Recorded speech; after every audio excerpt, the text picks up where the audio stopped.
आइए अब 9वीं कक्षा के गति के अध्याय से संबंधित कुछ प्रश्नों को हल करने का प्रयास करते हैं। यहाँ पे पहला प्रश्न है, एक वस्तु के द्वारा कुछ दूरी तय की गई। क्या इसका विस्थापन शून्य हो सकता है? अगर हाँ, तो अपने उत्तर को उदाहरण के द्वारा समझाइए।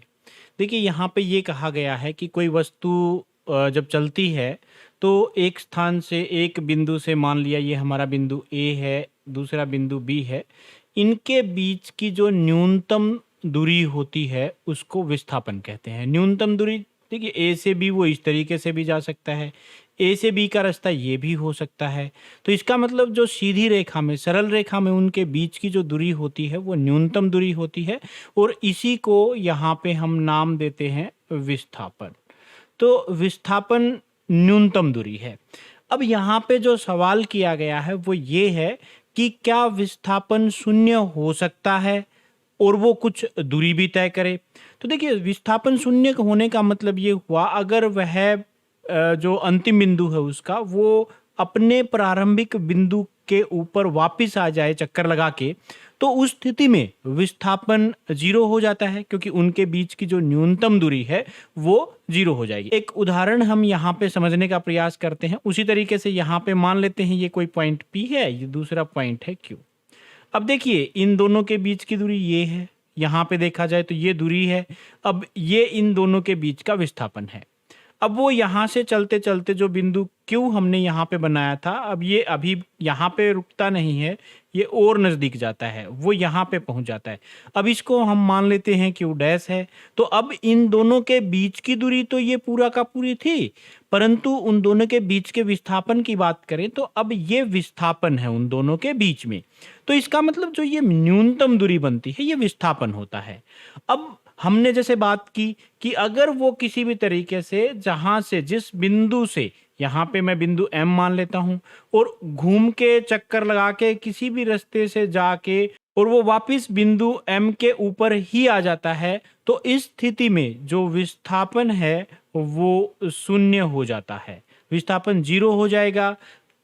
अगर आप उदाहरण के लिए लिखना चाहें तो जैसे ये रास्ता बनाया, इसका कोई नाम नहीं है, तो हम एक सीधा सा सिंपल सा उदाहरण उसके लिए लिख सकते हैं कि जब कोई भी वस्तु वृत्ताकार पथ में चक्कर लगाती है या अपने एक परिपथ को पूर्ण करती है या एक सर्कल में चक्कर लगाती है या यूं कहें एक बंद आकार का कोई भी आकृति बनाती है जो बंद करती हो, जैसे यहाँ पे त्रिभुज में गया तो वो यहाँ पे वापस पहुंच जाता है, तो उस स्थिति में यहाँ पे भी विस्थापन शून्य होता है।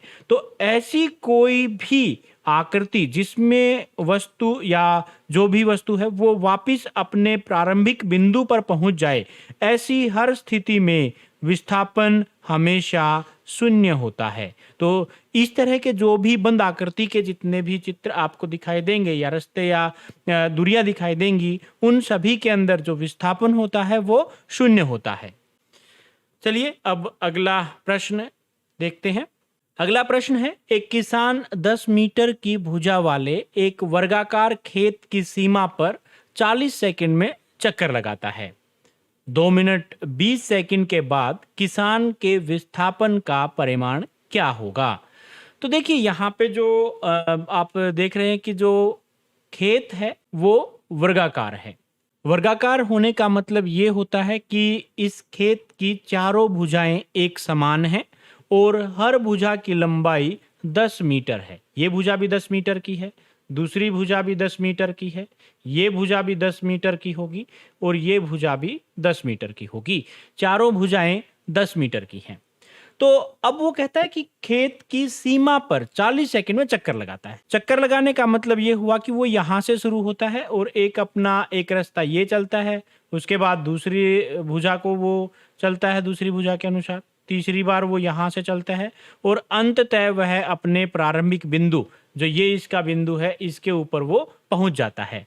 तो उस सारे चक्कर में उसको जो लगाने में है उसको 40 सेकंड का समय लगता है। तो यहाँ पे समय जो इसने दिया है वो है हमारे पास 40 सेकंड। और इस समय में दूरी कितनी तय की? तो देखिए उसका जो परिधि बनेगी, यानी कि वो हमारे पास बन जाती है 10 जमा 10 जमा 10 जमा 10, यानी कि 40 मीटर। तो वह 40 मीटर की जो दूरी है वो 40 सेकंड में तय करता है। तो हम यहाँ से सिंपली कह सकते हैं कि 1 सेकंड में वह 1 मीटर जा रहा है।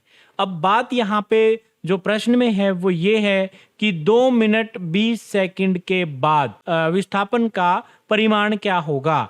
तो 2 मिनट 20 सेकंड, 2 मिनट के अंदर अगर हम सेकंड बनाएं तो वो 120 सेकंड, क्योंकि 1 मिनट में हमें पता है 60 सेकंड होते हैं। तो 2 मिनट में यहाँ पे कितने हुए, 2 मिनट में अगर हम बात करेंगे तो 120 सेकंड जमा 20 सेकंड और हैं, तो यहाँ पे जो उसके पास कुल समय है वो है 120 जमा 20 यानी कि 140 सेकंड। अब यहाँ से समय से हम देख सकते हैं कि 40 सेकंड में वो एक चक्कर पूरा करता है। तो इसका मतलब ये जो 120 सेकंड है उसमें वह कितने चक्कर पूरे कर देगा, 3 चक्कर पूरे कर देगा।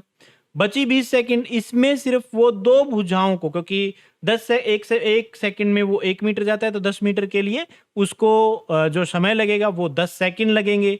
और 20 सेकंड में वो कितनी दूरी पर जा पाएगा, वो 20 मीटर और जा पाएगा। यानी कि वो अपने जो मूल स्थान है, क्योंकि 3 चक्कर पूरे कर चुका है तो वो वापिस यहीं पे आ चुका है। अब वो मूल स्थान से यहां से चलेगा 10 मीटर ये और 10 मीटर ये, तो उसका विस्थापन क्या होगा, यहां तक पहुंचा है वो। ये ध्यान रखिए कि विस्थापन उन 2 बिंदुओं के बीच की न्यूनतम दूरी होती है। तो चक्कर लगाने के बाद 3 पूरे चक्कर लगाएगा, उसके बाद वो यहां से यहां तक वो पहुंचा है। तो इसका मतलब ये दूरी अब जो उसने तय की है उसका जो विस्थापन होगा वो ये होगा। और ये विस्थापन कितना होता है यहाँ पे हम देख सकते हैं त्रिभुज के अनुसार। तो इसको मैं बिंदु को ए मान लूं, इसको बी, इसको सी कह दें। तो पाइथागोरस थ्योरम कहती है A C square is equal to A B इसका स्क्वायर जमा बी सी इसका स्क्वायर। तो यहाँ पे ए बी का स्क्वायर 100 बनता है और बी सी का स्क्वायर भी 100 बनेगा, यानी कि 200 बन जाएगा यहाँ पे ए सी स्क्वायर। देन यहाँ से कैलकुलेट करें ए सी, तो ए सी इसका अंडर रूट 200 होगा। तो यहाँ पे 2 हम बाहर लिख सकते हैं, 100 multiplied by 2 under the root. यहाँ पे इस तरीके से लिखा जा सकता है इसको। तो यहाँ से 100 का जब वर्गमूल निकालेंगे तो 10 आ जाएगा 10 रूट 2।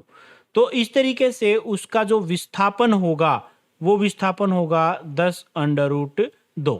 इतने मीटर का उसका विस्थापन होगा अपने आरंभिक स्थान से, यानी कि वो इतनी दूरी के ऊपर इतने विस्थापन के साथ वो होगा यहाँ से।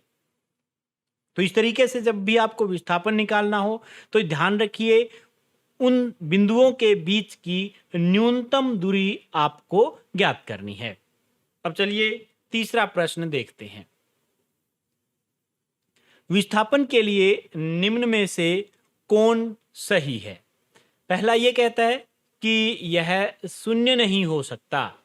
दूसरा कहता है इसका परिमाण वस्तु के द्वारा तय की गई दूरी से अधिक है। अब यहाँ पे ये देखिए, ये पूछ रहा है कि इनमें से कौन सही है।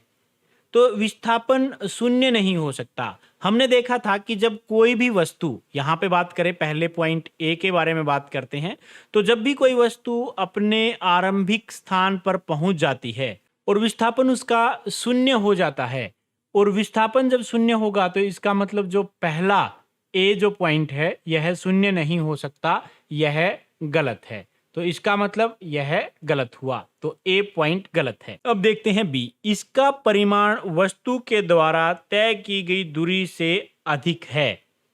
इसका परिमाण वस्तु के द्वारा तय की गई दूरी से अधिक है। तो ये ध्यान रखिए हमेशा कि विस्थापन या तो दूरी, विस्थापन और दूरी के बीच रिलेशन है वो समझते हैं।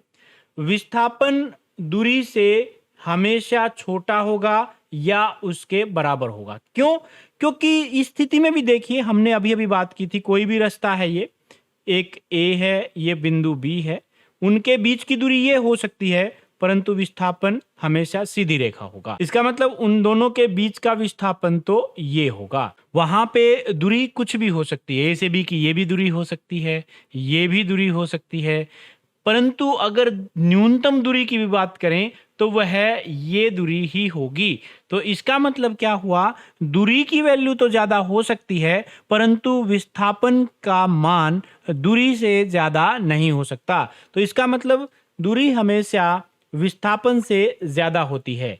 तो यहाँ पे जो बी कथन है इसका परिमाण वस्तु के द्वारा तय की गई दूरी से अधिक है, यह भी गलत है। दोनों ही कथन यहाँ पे गलत हैं। तो जो दो कथन दिए गए हैं, पहला शून्य नहीं हो सकता, यह भी गलत है क्योंकि उसका मान हमने जाना शून्य हो सकता है। और दूसरा कथन, इसका परिमाण वस्तु के द्वारा तय की गई दूरी से अधिक होता है, अधिक नहीं होता, उसके बराबर हो सकता है या उससे कम होगा।